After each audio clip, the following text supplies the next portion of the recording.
खान साहब बेनिफिट क्या दे रहे थे, उसने तो कोई ईंट भी नहीं लगाई थी किसी जगह, कोई काम ऐसा नहीं करके दिखाया उन्होंने। ठीक है, अपनी जगह ठीक कर रहे होंगे, लेकिन मुझे तो कुछ नहीं अच्छा नजर आया। तो कौन कर उन्होंने भी सकता तो कर्जा लिया है, वो भी कर्जा ले रहे थे। मैं तो कहता हूँ कोई भी हुकूमत आए लेकिन कर्ज ना ले। देखो खान साहब को इंसाफ इन्होंने क्या दिलवाना, ये सारे रल मिल के बस ना खान साहब के पीछे पड़े हुए हैं। बस ये चाहते हैं कि बस ना कोई ना आए, जो बंदा आता है इंसाफ के लिए बस उनको ये पीछे कर देते हैं। ठीक है, कोई भी नहीं आने देते, ये वक्त के जजीद बने हुए हैं। कैसे आप? बहुत अच्छे ही, अल्लाह का शुक्र है। देखिए कि राजा रियाज साहब अब तो निगरान वज़ीर आज़म भी आ गए हैं, तो राजा रियाज साहब कह रहे हैं कि अगले इलेक्शन में ना तो पीटीआई होगी ना ही उनका निशान बदला। तो क्या आपको लगता है कि पीटीआई ख़त्म हो जाएगी? पीटीआई का तो मैं नहीं कह सकता ख़त्म होगी या नहीं होगी। मुझे तो यही क़यामत नज़र आ रही है कि नवारुल हक काकड़ साहब आते ही इन्होंने पेट्रोल पम्प गिराना शुरू कर दिया है। महंगाई की वजह से दुनिया तो पहले ही महंगाई चक्की पिस चुके हैं, लेकिन इतना तूफान खड़ा कर दिया इसने कि हर चीज़ को आग लगा दी है। पेट्रोल की वजह से तो वैसे ही आग लग जाती है, तो गरीब लोग कहाँ जाएँ? जिनके मकान अपने हैं, सब कुछ अपना है, कारोबार अपने हैं, उन्हें तो कोई फ़र्क नहीं पड़ता, लेकिन गरीबों के लिए इतनी मुश्किलात पैदा कर दी हैं कि हद से बढ़कर ये इतना जुल्म कर रहे हैं हुक्मरान कि कोई आदमी सोच भी नहीं सकता कि ऐसा होगा।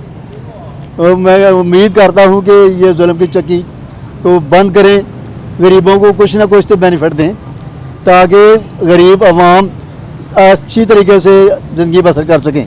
लेकिन अनवारुल हक साहब का नाम जो दिया था ना वो राजा रियाज साहब ने दिया था, ठीक है? हाँ तो आपको क्या लगता है कि ये हुकूमत भी पीटीआई के खिलाफ है? बिल्कुल ही, ये पीटीआई के खिलाफ है। ये पीपल अपने नून लीग की हुकूमत ही है। ये मिलजुल कर अवाम का खात्मा करना चाहते हैं। मैं तो ये कहता हूँ कि इतने लोग जो 20-20 लाख रुपया तनख्वाह ले रहे हैं, वो कौन सा तूफान उठा रखा है उसने? तो निगरान हुकूमत नहीं देगी खान साहब को इंसाफ? निगरान हुकूमत से पहले भी तो वैसे अफसर हैं जो 20-20 लाख रुपया तनख्वाह ले रहे हैं, उनकी तनख्वाहें कम करें, टैक्स ना लगाएं लोगों पर, गरीबों को टैक्स ना लगाएं, उनकी तनख्वाहें कम करें तो जो हमने कर्ज ले रखा है वो ख़त्म हो सकता है, वो जो माफ़ हो सकता है, उनका जो सूद है वो अदा हो सकता है आसानी से। लेकिन इतना जुल्म है उस तरफ कोई ध्यान ही नहीं करता, बस गरीबों का खून पीने को रेडी हैं, हर वक्त गरीबों का खून पी रहे हैं। और क्या कर रहे हैं ये?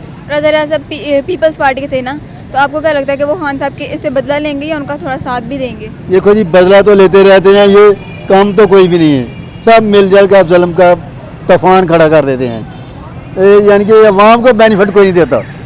मसला मेरा तो यही मौक़िफ़ है कि अवाम को बेनिफिट मिलना चाहिए। तो खान साहब भी नहीं अवाम को बेनिफिट दे रहे कोई?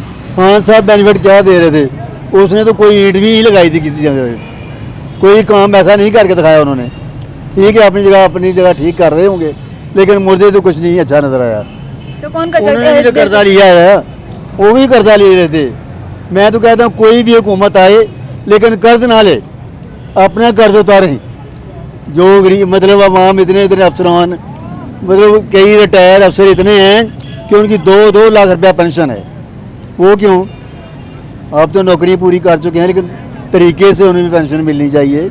अवाम को बेनिफिट देना चाहिए, वो ये नहीं करता, कोई भी नहीं करता। अवाम के तो कुछ सोचते ही नहीं, बस अपने पेट भरते हैं, चले जाते हैं, दो भाग जाते हैं। ये कोई तरीका नहीं है। मैं तो अल्लाह से भी दुआ करता हूँ कि या अल्लाह ताला, या बारी ताला कोई अच्छा हुक्मरान भेजो ताकि जो सबका ख्याल रखे, गरीबों का ख़ास तौर पर ख्याल रखे, अवाम को बेनिफिट मिले। इंशाअल्लाह बफज़ल खुदा को कभी दिन बदलेंगे। तो अब देखें ना, आपने कहा है कि वो कर्ज उतारना चाहिए, कर्ज लेना नहीं चाहिए, तो मुल्क किससे चलेगा? मुल्क इससे चलेगा कि जो टैक्स लगा रहे हैं, इतने बढ़ का टैक्स लगाते हैं। मेरा मतलब ये है कि जो 20-20 लाख रुपया तनख्वाह ले रहे हैं अफसर, उन्होंने क्या आसमान सेट पे उठा रखा है? तो वो टैक्सी से तो जाते हैं ना, वही कर्ज उतरना है ना उससे ही। तो और कर्ज लेंगे भी नहीं तो फिर कैसे मुल्क चलेगा? कोई ऐसा तरीका, सियासतदान किसको कहते हैं?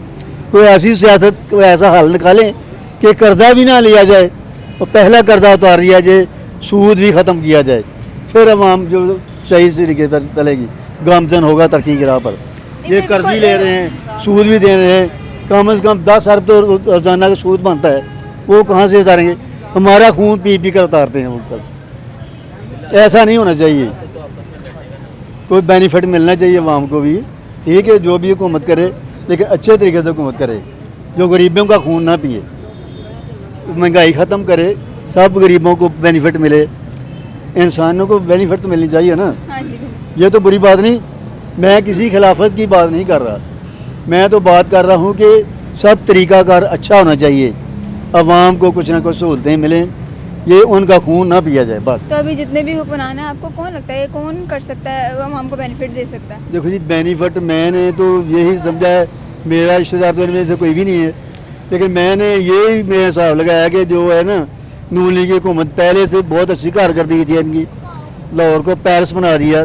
लोग कहते हैं जो खा गए वो खा गए, ठीक है, जिन्हें करना है कुछ वो खाता भी तो है, कुछ खाना भी तो पड़ता है, लेकिन तरीके से गए तो कोई बात नहीं। ये आदमी कहे कि मैं सब कुछ अकेला ही हड़प कर दूँ, वो बहुत बुरी बात है। लेकिन 16 महीने में उन्होंने भी तो काफ़ी महंगाई हुई ना उनके दौर में भी, ये तो अभी गुजरा है। देखो जी, मैं तो ये कह रहा हूँ कि काम कोई नहीं करता, हर आदमी एक दूसरे की गर्दन काट रहा है, ये नहीं होना चाहिए। हर आदमी को सहूलत मिलनी चाहिए, कोई अपना अपना तरीकाकार अच्छा कारकर्दगी करें ताकि अवाम मुतमिन हो। अस्सलाम वालेकुम। वालेकुम सलाम। कैसे हैं आप? अल्हम्दुलिल्लाह का शुक्र। अच्छा देखिए, जैसे कि अब निगरान वज़ीर आज़म भी बन चुके हैं नवाब हक, तो राजा रियाज साहब कह रहे हैं कि नेक्स्ट इलेक्शन जो आएंगे जी। उसमें ना तो पीटीआई होगी और ना ही उनका निशान मतलब बल्ला। क्या आपको क्या लगता है कि अब पीटीआई ख़त्म हो जाएगी? देखो, हमें चाहिए बेहतरी, दिन ब दिन महंगाई होती जा रही है, ठीक है। अब आप देख लें, पेट्रोल आगे 20 हुआ, फिर ज़्यादा महंगा हो गया, किरायों में दुश्वारी आ गई, ठीक है। उसके बाद कोई भी आए, हमें नहीं ये चीज़ चाहिए कि कोई वो आ जाए ये आ जाए, हमें वो चाहिए जो हमारे लिए बेहतरी का सबब बने, ठीक है। और जो अब आपके इमरान खान की वाली बात की है आपने, ये आए या ना आए, इन्होंने ख़त्म कर दी है पार्टी, नहीं, ये बात गलत है आपकी। नहीं, ख़त्म नहीं होगी पार्टी। नहीं, ख़त्म नहीं होगी पार्टी। तो जिस तरह अनवारुल हक साहब का जो नाम दिया था वो राजा रियाज साहब ने दिया था, ठीक जी। है। तो अब जो हुकूमत आई है, निगरान हुकूमत, क्या वो भी पीटीआई के ख़िलाफ़ है? जी, वो भी पीटीआई के ख़िलाफ़ है। तो निगरान हुकूमत पीटीआई या खान साहब को इंसाफ नहीं दिलवाएगी? देखो, खान साहब को इंसाफ इन्होंने क्या दिलवाना, ये सारे रल मिल के बस ना खान साहब के पीछे पड़े हुए हैं, बस ये चाहते हैं कि बस ना कोई ना आए, जो बंदा आता है इंसाफ के लिए बस उनको ये पीछे कर देते हैं, ठीक है। कोई भी नहीं आने देते, ये वक्त के जजीद बने हुए हैं, दिन ब दिन महंगाई करी जा रहे हैं, तो गरीब अवाम पीसी जा रही है, इनको कोई पता नहीं है, ना आइडिया है गरीब अवाम कैसे गुजारा करती है, कैसे अपना सर्वाइव करती है। अब जो डिग्रियाँ हैं, देखो 16-16 पढ़े डिग्रियाँ लेते हैं, वो जॉब कर रहे हैं 30,000 वाली, लाखों रुपया लेके डिग्रियाँ करते हैं, फैक्ट्रियों में 30,000 की जॉब कर रहे हैं। ये पाकिस्तान तो नहीं है। तो खान साहब ने भी के दौर में भी जो महंगाई हुई थी ना, जी। तो फिर उनकी क्यों नहीं बात की आपने? देखो, उनकी बात नहीं की, उनको टाइम कितना मिला, 3 साल। अगर उनको टाइम कुछ मिल जाता तो फिर हमारे लिए बेहतरी थी। तो आप चाहते हैं कि वो दोबारा भी आएँ? जी बिल्कुल, हमारे लिए बेहतरी आपको है। क्या लगता है कि वो वाकई मुल्क के लिए कुछ कर जाएंगे? बिल्कुल बिल्कुल, अगर उनको ज़्यादा नहीं 10 साल दिए जाएँ तो मुल्क की इंशाल्लाह बेहतरी के लिए बहुत अच्छा सबब बनेंगे। तो जो राजा रियाज साहब हैं, ये पीपल्स पार्टी के ना जी। राजा रियाज साहब, तो आपको क्या लगता है कि ये खान साहब का साथ देंगे या नहीं देंगे, या उनसे बदला लेंगे? देखें, ये अब तो कुछ नहीं कह सकते, बिल्कुल ये साथ तो नहीं देंगे। अगर साथ इन्होंने देना होता तो अंदर ना जाने देते ये। वो तो सज़ा हुई ना उनको, और उनके ऑर्डर हुए। बस वो इन्होंने देनी थी किसी तरीके से, उन्होंने बस जो मर्ज़ी डाल के दे दी है बस उन्होंने। मतलब कि आपके मुताबिक उनके साथ नाइंसाफ़ी हुई, बिल्कुल सरासर, और उनके सारे केसेस भी छूटे हैं। बिल्कुल। और मुल्क के लिए क्या किया खान साहब ने, जो आपको वो लग रहे हैं कि वो बेहतर है हमारे मुल्क के लिए? देखें, किया कुछ नहीं है, हमने उनको शुरू से देखा है, वो स्ट्रगल करके आ रहे हैं। उनको कोई अगर कह लो कि वो शुरू से थे, एक खिलाड़ी थे, उसके बाद वो फिर बने हैं, उसने शुरू से स्ट्रगल किया, हमने ये देखा है। और जो बंदा स्ट्रगल करके आया वो कुछ ना कुछ करेगा, अवाम उसके साथ है और पुरजशिश उनके साथ होगी सारी अवाम।